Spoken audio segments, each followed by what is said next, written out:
Months turned into years, and Maya's life continued to blossom in ways she once thought impossible. Her hard work paid off as she graduated at the top of her class, earning not only academic accolades, but also the respect and admiration of everyone around her.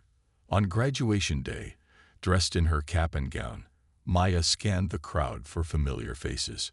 Her grandmother, now stronger and healthier, beamed with pride from her seat. Elijah, growing taller by the day, waved enthusiastically, holding a handmade sign that read, "We're so proud of you." And there, standing quietly near the back, was Mr. Patel, leaning on his cane but smiling wider than anyone else. After the ceremony, Maya rushed over to hug him tightly. "I couldn't have done this without you," she said, her voice trembling with emotion. Mr. Patel patted her shoulder gently, his eyes glistening with tears. "You did this all on your own, child. I simply gave you a push. The rest was your strength." That summer, Maya received another letter, a college acceptance to study education, complete with a full scholarship. It was everything she had dreamed of, yet it also meant leaving her family and Mr. Patel behind for a while. As excited as she was, the thought of saying goodbye filled her with sadness. But Mr. Patel reassured her during one of their final visits before she left. "This is your time to shine," he told her. "Don't worry about us. We'll still be here when you come back." True to his word, Maya stayed connected to her roots even as she embraced her new journey. She called home regularly, sent care packages filled with books and treats, and returned whenever she could. During breaks, she visited Mr. Patel's store, sitting with him for hours as they shared stories about her college experiences and his memories of running the shop. Their bond remained unshaken, a testament to the power of kindness and trust. Years later, after graduating college and earning her teaching degree, Maya returned to her hometown, not just to visit, but to stay. She took a job at a local school, determined to give back to the community that had shaped her. Her classroom became a safe haven for students who, like her, faced challenges beyond their textbooks. She taught them not only math and science, but also resilience, empathy, and the importance of believing in themselves. One crisp autumn morning, Maya invited Mr. Patel to visit her classroom. Now older and frailer, he entered the room slowly, leaning heavily on his cane. The children greeted him warmly, curious about the man their teacher spoke of so fondly. Afterward, Maya walked him outside, where they stood together under the golden leaves of a nearby tree. "You've done well, Maya," Mr. Patel said softly, his voice filled with pride. "Your parents would be so proud of you." Maya smiled, blinking back tears. "And my success belongs to you too, Mr. Patel. If you hadn't believed in me that day, none of this would have happened." He shook his head, chuckling lightly. "No, child. What happened wasn't because of me. It was because of you. Because somewhere inside, you refused to give up. All I did was remind you of what you already knew, that even in the darkest moments, hope can light the way." As they parted ways that afternoon, Maya watched him walk down the street, his figure small but steady against the autumn breeze. In that moment, she realized something profound. Life had thrown her countless challenges, but through the kindness of one person, she had found the courage to rise above them. That single act of compassion had created ripples, touching not only her life, but the lives of those around her. And now, through her teaching, countless others. Maya smiled to herself, feeling the deep sense of fulfillment. She didn't know what the future held, but she was certain of one thing. No matter where life took her, she would always carry the lessons she had learned. That humanity shines brightest in moments of despair, and that sometimes all it takes is one person's belief to change everything. Maya's first day at the prestigious high school felt like stepping into another world. The sprawling campus with its clean hallways, modern classrooms, and well-dressed students was a stark contrast to the small, overcrowded public school she had attended before. At first, she felt out of place, like a puzzle piece that didn't quite fit. Everyone seemed so confident, chatting easily about vacations, sports teams, and after-school activities. Maya clutched her books tightly, trying to blend into the background as she navigated the unfamiliar corridors. But it wasn't long before people began to notice her. Her teachers quickly realized how hardworking and determined she was. During class discussions, Maya spoke thoughtfully, sharing insights shaped by her unique experiences. Her classmates, initially curious about the quiet girl who always sat in the front row, soon grew to admire her resilience and kindness. One day, during lunch, a group of girls invited her to sit with them. Though hesitant at first, Maya accepted, and to her surprise, found herself laughing and talking more freely than she had in years. Despite the challenges of adjusting to her new environment, Maya never lost sight of where she came from. Every evening, she returned home to help Elijah with his homework and check on her grandmother, whose health continued to improve thanks to the medicine Mr. Patel had arranged. On weekends, she visited Mr. Patel's store, bringing updates about her progress and expressing her gratitude. Their bond deepened over these visits, becoming less like benefactor and recipient and more like mentor and protege. One afternoon, while stocking shelves at the store, Mr. Patel shared a story from his past that Maya hadn't heard before. "When I first came to this country," he began, his voice tinged with nostalgia, "I worked 3 jobs just to make ends meet. My wife used to say I was stubborn, but I told her we couldn't give up, not when our future depended on it." He chuckled softly, then looked at Maya with a smile. "You remind me of myself back then, hardworking, hopeful, and unwilling to let circumstances define you." Maya listened intently, absorbing every word. She had always admired Mr. Patel, but hearing about his struggles made her respect him even more. "Do you ever miss her?" she asked quietly, referring to his late wife. "Does it still hurt?" Mr. Patel paused, his expression softening. "Of course it does," he admitted, "but pain doesn't have to be something we run from. It can teach us to be stronger, kinder, better. That's what my wife taught me, to turn hardship into purpose. And that's what I see you doing, Maya. You're using your struggles to build a brighter future, for yourself and for others." His words stayed with her long after their conversation ended. They gave her strength on days when self-doubt crept in or when balancing schoolwork and family responsibilities felt overwhelming. With each passing month, Maya grew more confident in her abilities. She joined the debate club, volunteered at a local tutoring center, and even started mentoring younger students in her neighborhood. Each achievement brought her closer to her dream of becoming a teacher, someone who could inspire others the way Mr. Patel had inspired her. Elijah noticed the change in his sister too. "You're different now," he said one evening as they walked home together. "You laugh more." Maya smiled, ruffling his hair affectionately. "Maybe because I finally believe things are going to be okay," she replied. "Not perfect, but okay." As winter turned to spring, Maya realized how much her life had transformed since that fateful day in Mr. Patel's store. What had started as an act of desperation had led to a chain of events she could never have predicted. Her family was healthier, her dreams were within reach, and she had formed a connection with someone who believed in her when she couldn't believe in herself. For the first time, Maya understood that life wasn't just about surviving. It was about finding moments of hope, even in the hardest times, and holding on to them tightly. Over the next few weeks, Maya's life began to change in ways she could never have imagined. Mr. Patel kept his promise, returning regularly with bags of groceries and medicine for her grandmother. But he didn't stop there.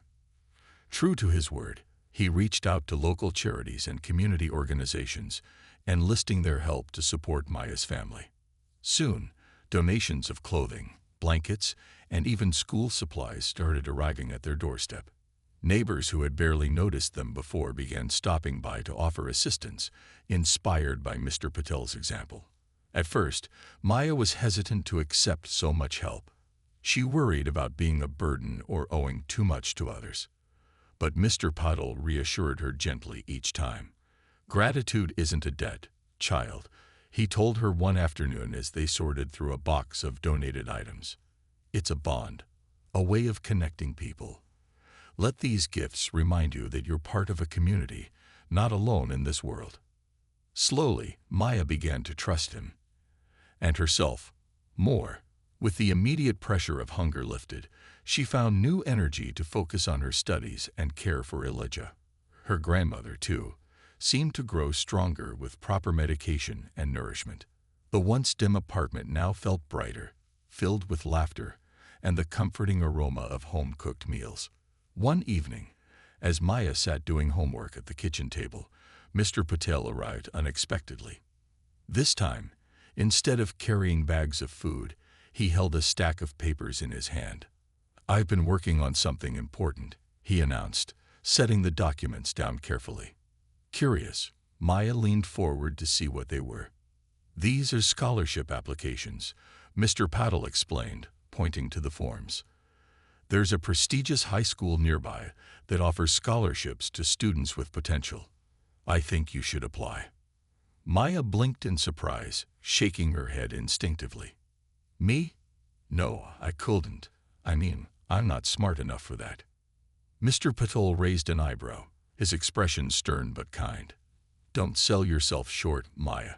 You work harder than anyone I know, and your teachers speak highly of you. If you don't try, how will you ever know what you're capable of?" For a moment, Maya hesitated, unsure if she believed him. The idea of attending a better school felt like a distant dream, one reserved for kids who didn't have to worry about feeding their families or paying bills. But Mr. Patel's confidence in her was unwavering. Over the next several days, he helped her fill out the applications, proofread her essays, and prepare for the interview process. His patience and encouragement gave her the courage to take the leap. As they worked together, Maya and Mr. Patel grew closer, sharing stories about their lives. Maya learned more about his childhood in India, the poverty his family endured, the sacrifices his parents made, and the neighbor who had changed everything by offering a simple act of kindness. In turn, she opened up about her own dreams, becoming a teacher so she could inspire children the way Mr. Patel had inspired her. "You'll make a wonderful teacher someday," he said one day, his eyes twinkling with pride. "You already understand what it means to lead with compassion." By the time the scholarship results came in, Maya had poured her heart into every step of the application process. When she received the letter confirming her acceptance, with full financial aid, she burst into tears of joy. For the first time, she allowed herself to dream of a future beyond survival. On her last visit before starting school, Maya stopped by Mr. Patel's store to thank him again. Standing behind the counter, he smiled warmly as she approached. "This is just the beginning for you," he said, handing her a small bag of treats for Elijah. "Remember where you came from, but don't let it hold you back. Go after your dreams, Maya. You deserve every bit of happiness coming your way." Walking home that evening, Maya felt a deep sense of gratitude, not just for the opportunities ahead, but for the man who had shown her that even in the darkest moments, light could still find its way in. The next morning, Maya woke up with a strange feeling in her chest, a mix of hope and nervousness that made it hard to sit still. She kept replaying Mr. Patel's words in her mind. "I will help you." It sounded too good to be true, like a promise whispered in a dream that might vanish as soon as she opened her eyes. But when she peeked out the window and saw him walking down the street carrying several large bags, her heart leaped. He had come, just as he said he would. Mr. Patel knocked softly on the door before letting himself in, his arms laden with groceries. The scent of fresh bread and ripe fruits filled the small apartment almost instantly, a sharp contrast to the stale air that usually lingered there. Elijah ran over excitedly, his eyes wide with wonder at the sight of so much food. "What's all this?" he asked, tugging gently on Mr. Patel's sleeve. "This is for your family," Mr. Patel replied with a warm smile, setting the bags down on the kitchen counter. "There's enough here to last for a while. Bread, rice, vegetables, milk, and some sweets for you, young man." He handed Elijah a small chocolate bar, which the boy accepted with an ecstatic grin. Maya stood nearby, watching silently as Mr. Patil unpacked the groceries with care. Her throat felt tight, and she struggled to find the right words to express her gratitude. Finally, she managed a soft, "Thank you," her voice barely audible. Mr. Patil turned to look at her, his expression kind but serious. "You don't need to thank me yet," he said. "This is only the beginning. We'll make sure your grandmother gets the medicine she needs too." He paused, glancing toward the couch where her grandmother lay resting. "But first, let's talk about how we can lighten the load for you. You shouldn't have to carry everything by yourself." Over the next hour, Mr. Patel stayed in the apartment, asking questions and listening intently to Maya's answers. He learned about her part-time jobs, her efforts to keep the household running, and the constant worry that weighed on her shoulders. As they talked, Maya found herself opening up in ways she hadn't expected. For the first time in years, someone was truly listening, not just hearing her words, but understanding the pain behind them. "I know people who can help," Mr. Patel said thoughtfully after their conversation. "There are charities and community groups that assist families like yours. I'll reach out to them tomorrow and see what resources we can bring here. In the meantime, I'll keep bringing supplies until things improve." His words brought tears to Maya's eyes again, though this time they were tears of relief rather than despair. She nodded gratefully, unable to speak. Nearby, Elijah munched happily on his chocolate bar, oblivious to the weight of the moment but clearly delighted by the sudden abundance of food. Before leaving, Mr. Patel pulled Maya aside for a private word. "You're stronger than you realize," he told her, his voice low but earnest. "It takes courage to face life the way you have, especially at such a young age. Don't lose that strength, no matter what happens." Maya swallowed hard, nodding again. "Why are you doing this?" she blurted out suddenly, her curiosity getting the better of her. "We're strangers to you. Why do you care?" Mr. Patel chuckled softly, leaning on his cane. "Because once, long ago, my family was in a similar situation," he admitted. "When I was a boy in India, we didn't always have enough to eat either. A kind neighbor helped us during our toughest times, and I never forgot what that meant. Now it's my turn to pay it forward." His explanation struck a chord deep within Maya. She realized then that his kindness wasn't just random. It came from a place of personal experience and empathy. Somehow, knowing this made her feel even more connected to him. As Mr. Patel prepared to leave, he promised to return the next day with more supplies and updates on the help he was arranging. Before stepping out, he turned back one last time. "Take care of yourself, Maya," he said warmly. "And remember, you're not alone anymore." After he left, Maya sat quietly at the kitchen table, staring at the bags of food. Elijah climbed onto her lap, holding out a piece of chocolate for her to share. For the first time in months, she allowed herself to relax, if only for a moment. The road ahead wouldn't be easy, but for the first time, she dared to believe that brighter days might lie ahead. As Maya finished speaking, her voice trembling with a mix of fear and relief, Mr. Patel sat silently for a moment, absorbing everything she had shared. The room was quiet except for the faint creaks of the old building settling around them and the distant hum of traffic from outside. Maya fidgeted nervously, clutching the handkerchief he had given her, unsure of what his next move would be. Would he scold her? Call the police? Or worse, tell her that this was the end, that she'd have to figure things out on her own? Instead, Mr. Patel did something unexpected. He leaned forward slightly, resting his elbows on his knees, and looked at her with an expression that was both serious and compassionate. "Maya," he began, his tone steady but kind, "you are brave for telling me the truth. Many people would not have done that. But now, I need to see for myself. Take me to your home." Maya's eyes widened in surprise. "You want to come to my house?" she asked hesitantly, her voice barely above a whisper. She wasn't sure how to feel about this request. On one hand, it felt like a lifeline, a chance to prove that she wasn't lying, that her situation was as dire as she claimed. On the other hand, Letting someone into their tiny, worn-down apartment felt humiliating. What would he think when he saw the peeling wallpaper, the empty cupboards, and the medical bills scattered across the table?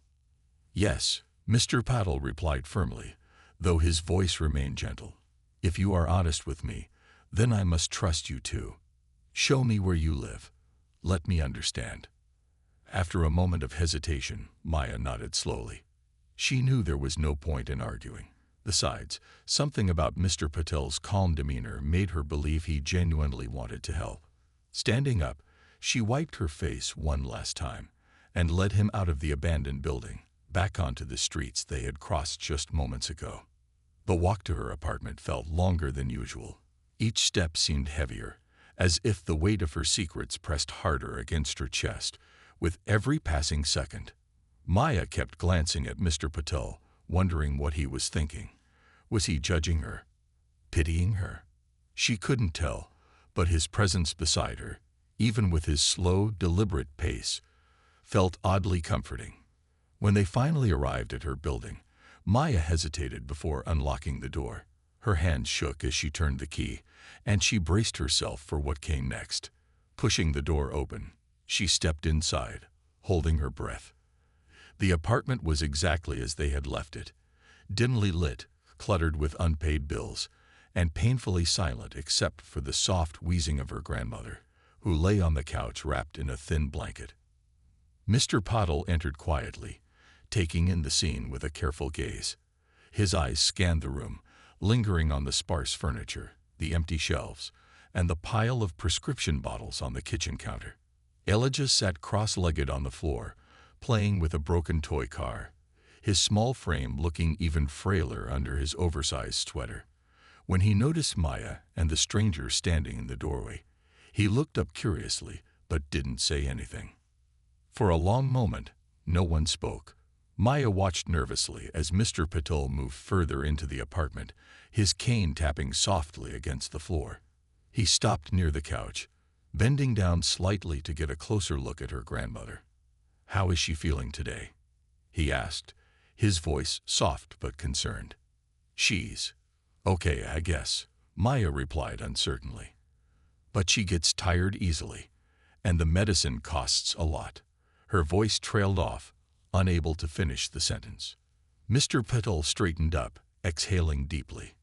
Turning to face Maya, he placed a hand on her shoulder, his touch surprisingly warm and reassuring. "Thank you for showing me this," he said sincerely. "I can see now that you weren't stealing because you wanted to cause trouble. You were trying to survive for your family." Maya blinked back tears, overwhelmed by his words. No one had ever spoken to her like this before, not since her parents passed away. It was as though he saw her not as a thief or a burden, but as a person doing her best in impossible circumstances. "I will help you," Mr. Patel continued, his voice firm yet gentle. "Not because I pity you, but because everyone deserves a chance to live with dignity. Starting tomorrow, I will bring food here. Enough for all of you."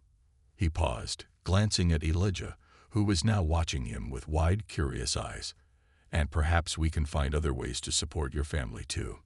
Together, we will find solutions." Maya stared at him, her heart swelling with gratitude and disbelief. For the first time in months, maybe even years, she allowed herself to hope that maybe, just maybe, things could get better. The sound of Mr. Patel's footsteps echoed through the narrow alley, growing louder with each passing second. Maya hugged her knees to her chest, crouched in the shadows of the abandoned building. Her heart thudded so loudly she was sure he could hear it too. Every creak of his cane against the pavement sent a fresh wave of panic coursing through her body. She wanted to disappear, to melt into the cracked walls and dusty floorboards around her, but there was nowhere left to run. Mr. Patel moved slowly, his breathing labored as he navigated the uneven ground. Despite his age and the obvious effort it took for him to keep moving, he didn't stop. His determination surprised Maya. Most people would have given up by now, especially over something as small as a loaf of bread and a jar of peanut butter. But Mr. Patel wasn't like most people, she realized. There was something about the way he called out softly, "Wait, child, Please wait." That made her hesitate. His voice wasn't angry or harsh. Instead, it carried a tone of concern that tugged at her conscience. Finally, he stepped into the dimly lit room where Maya was hiding. The weak sunlight streaming through a broken window illuminated his face, revealing deep lines etched by years of hard work and life's challenges. He leaned heavily on his cane, scanning the space until his eyes landed on her trembling figure in the corner. For a moment, neither of them spoke. Maya stared at him, her wide eyes filled with fear and guilt, while Mr. Patel simply looked at her, his expression unreadable. "Why did you do it?" he asked finally, breaking the tense silence.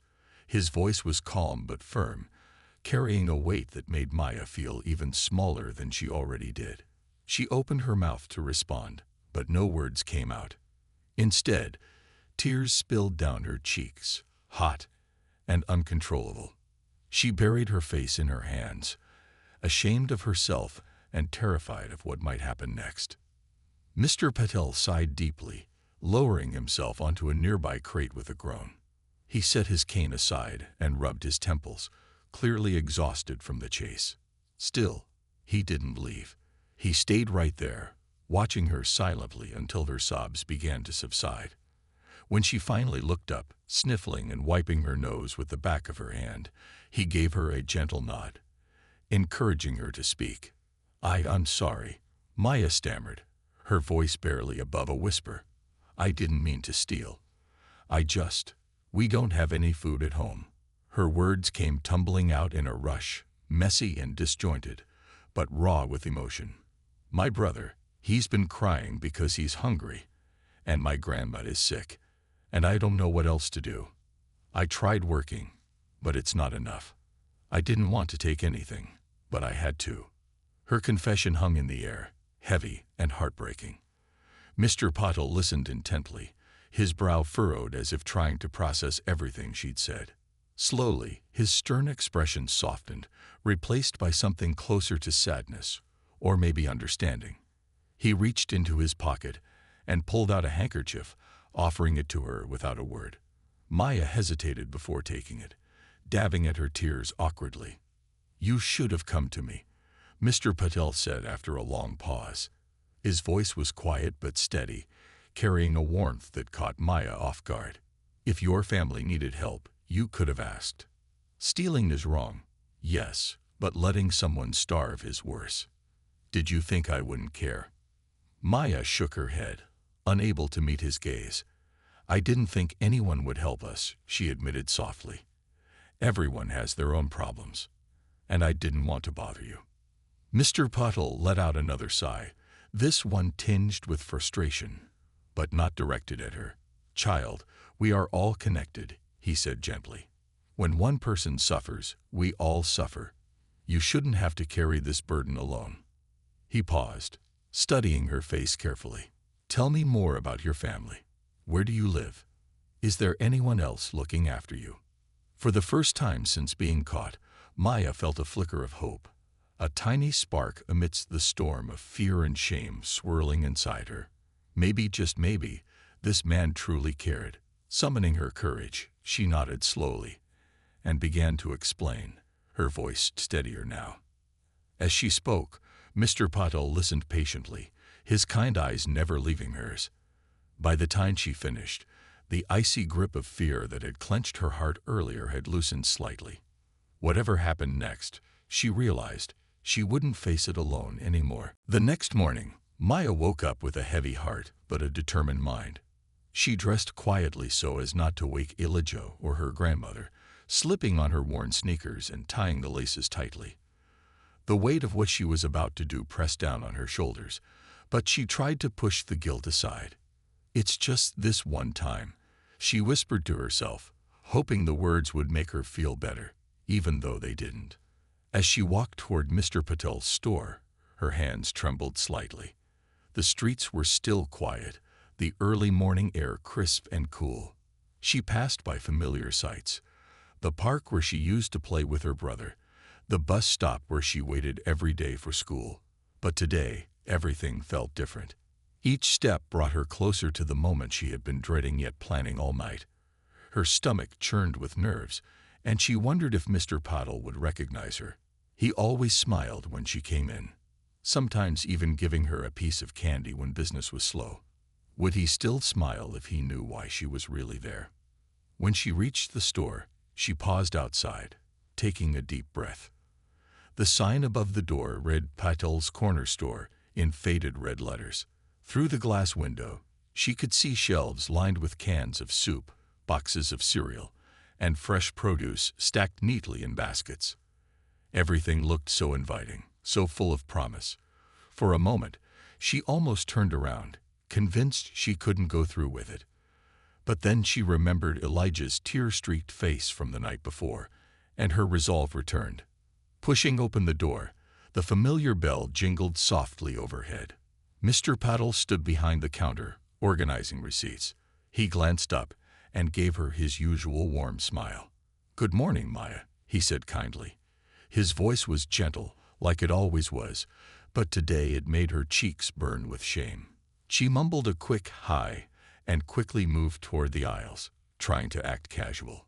Her heart pounded as she picked up a loaf of bread, shoving it into her backpack without looking at the price tag.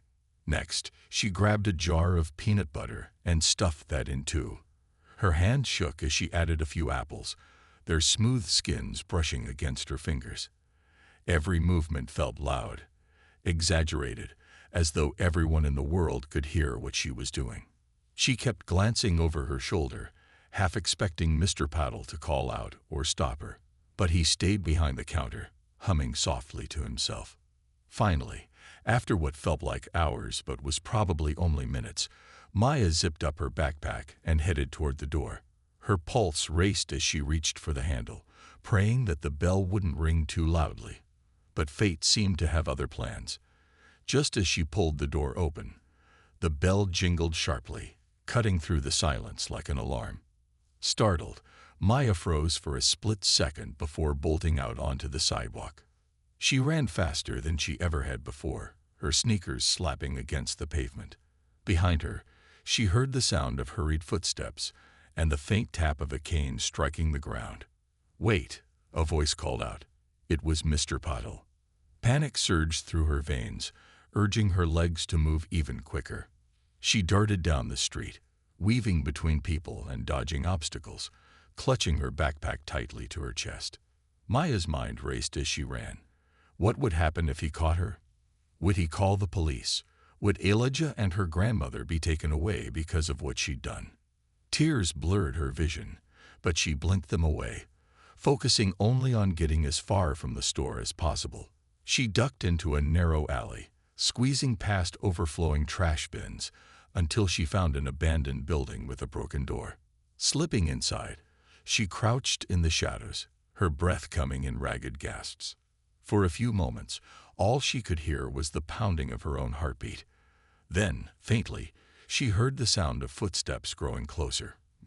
Mr. Patel was still following her. Despite her fear, a part of her wondered why he hadn't given up. Most people wouldn't chase a kid who stole a loaf of bread. Yet here he was, determined to find her. As the footsteps grew louder, Maya braced herself, unsure of what would happen next, but knowing she couldn't run anymore. In a quiet, run-down neighborhood on the edge of town, where the streets were lined with cracked sidewalks and faded paint peeled off the walls of old apartment buildings, lived a young girl named Maya. She was only 12 years old but carried responsibilities far heavier than most kids her age could imagine. Her days started early, waking up before sunrise to get her 6-year-old brother, Elijah, ready for school. After dropping him off, she hurried to attend her own classes, always mindful of the ticking clock that reminded her there was no time to waste. Their tiny apartment felt emptier with each passing day. The furniture was worn, the fridge was almost always bare, and the bills stacked on the kitchen table seemed to grow taller every week. It had been 2 long years since their parents died in a tragic car accident, leaving Maya, Elijah, and their grandmother to navigate life alone. Their grandmother, once strong and full of energy, now spent most of her days lying on the couch, too weak to move much due to an illness that drained both her strength and the family savings. Elijah didn't fully understand what was happening, but he knew something wasn't right. His stomach growled often, and he'd tug at Maya's sleeve, asking when they'd have dinner again. Soon, she'd promise, forcing a smile even though her heart ached. But soon never came, not really. There simply wasn't enough money to buy food after paying rent and keeping the lights on. Some nights, Maya went to bed hungry herself, pretending sleep would dull the gnawing pain in her belly. Despite everything, Maya tried her best to keep things together. She took odd jobs whenever she could, babysitting, mowing lawns, or helping neighbors carry groceries. But it was never enough. No matter how hard she worked, there was always another bill, another need she couldn't meet. Still, she refused to give up. For Elijah's sake, she told herself over and over, she had to stay strong. One particularly cold evening, as the wind rattled the thin windows of their apartment, Elijah began to cry softly. "I'm hungry, Maya," he whispered, clutching his little teddy bear tightly. Those 3 words hit Maya like a punch to the chest. She looked around the room, searching for anything. A forgotten snack, crumbs in the pantry, but found nothing. Desperation clawed at her chest, making it hard to breathe. How could she explain to her little brother that there was no food left, that she didn't know when there would be? That night, as Elijah eventually drifted off to sleep, Maya sat by the window, staring out at the dark street below. Her mind raced with thoughts of what to do next. She thought about the corner store just a few blocks away, owned by Mr. Patel, a kind-looking older man who always greeted her warmly when she passed by. The image of the neatly stocked shelves filled with fresh bread, fruits, and canned goods lingered in her mind. An idea began to form, one that made her stomach twist with guilt, but also offered a glimmer of hope. What if, just this once, she took what they needed? Just enough to feed Elijah and her grandmother for a few more days. She hated the thought of doing something wrong, but the alternative, letting her brother go hungry any longer, felt unbearable. As the minutes ticked by, Maya's resolve hardened. Tomorrow, she decided, she would do whatever it took to make sure Elijah didn't cry from hunger again. Little did she know, this decision would set off a chain of events that would change her life, and the lives of those around her, in ways she couldn't yet imagine.